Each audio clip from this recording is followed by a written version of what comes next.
how I used to love to get out of the city and spend the weekend in my little cottage. Why did I stop? Well, I'll tell you. After a hard week at work, I needed to rest, so I decided to get out of town. I went home, packed my bags, threw them in the trunk, and drove off. When I arrived in the village, it was late in the evening and I was tired from the long drive. I went straight to bed and fell asleep quickly. In the middle of the night, I was awakened by the sound of my car alarm going off. I looked out the window, but there was nobody in sight. I found my car keys, pressed the button to shut off the alarm, and the awful noise stopped. I laid back down and tried to fall asleep. All of a sudden, the alarm went off again. I didn't feel like getting up, so I just grabbed my keys and pressed the button once more. Everything was peaceful and quiet again. However, 5 minutes later, the alarm went off a third time. Once or twice could have been an accident, but now I was wondering what was going on. Could someone be playing tricks on me in the middle of the night? I got up again and pressed the button to turn off the alarm. But this time, I didn't lay back down. I stood at the curtains and watched. After a few minutes, I saw something by the light of the moon. A shadow emerged from the bushes and slowly approached the car. I could just about make out the shape. It was something tall, skinny, and black. The figure reached out with its long, thin arms and knocked on the car. The alarm went off again, and quick as a flash, the dark figure retreated back into the bushes. At that moment, I realized what was going on and began shaking with fear.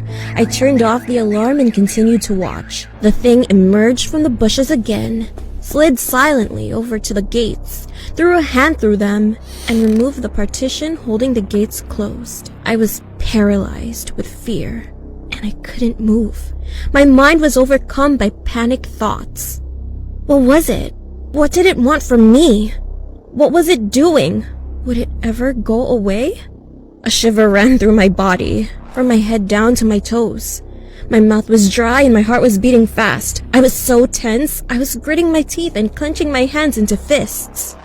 I regained control of myself and ran down the stairs as fast as my legs could carry me to the ground floor. I wanted to look for something I could use to protect myself. However, just as I was about to switch on the lights, I suddenly froze in my tracks. The dark figure was at the window. It was pressed up against the glass, staring in, looking to see whether or not there was someone home.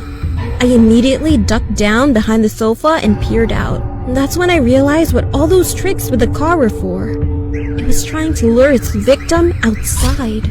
I couldn't take my eyes off its hideous face. Its skin was the color of ash and covered with wrinkles. Its eyes were small, beady, and completely black. Instead of it having a nose, there were 2 ragged holes. It didn't have any lips, just 2 rows of sharp, yellow teeth. When it breathed, it was so heavy and hoarse that it was misting up the window. I just knew it wasn't going to go away. After standing at the window for a few moments, I heard a rustling noise as it came to the front door. I watched as it tried to push its fingers through the gap under the door. The handle began to twitch wildly up and down. The creature emitted a chilling sound. It was not like a human voice. It was a deep, beastly growl, like an angry dog chewing on a bone. I knew that if it heard me, it would keep trying until it found a way to get into the house. I crouched down behind the sofa, hiding in the shadows and desperately trying not to make a sound. Tears began involuntarily streaming down my face. No matter how much I tried to stop them, I could feel my pulse pounding in my temples, and I was shaking like a leaf, just waiting for it to end. I don't know how long I cowered there. I must have been passed out. When I woke up and looked out the window, the creature was gone. The door was still in place and everything seemed secure. I've never been so relieved in all my life. I ran upstairs and looked out the window. It was light outside and there was no sign of anything wrong.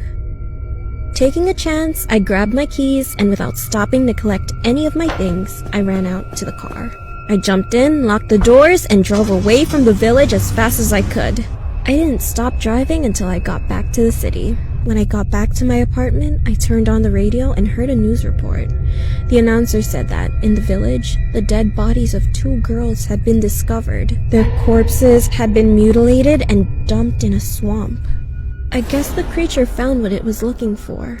I don't want to, but I am curious to know. What would have happened if I didn't make the right decision of sprinting?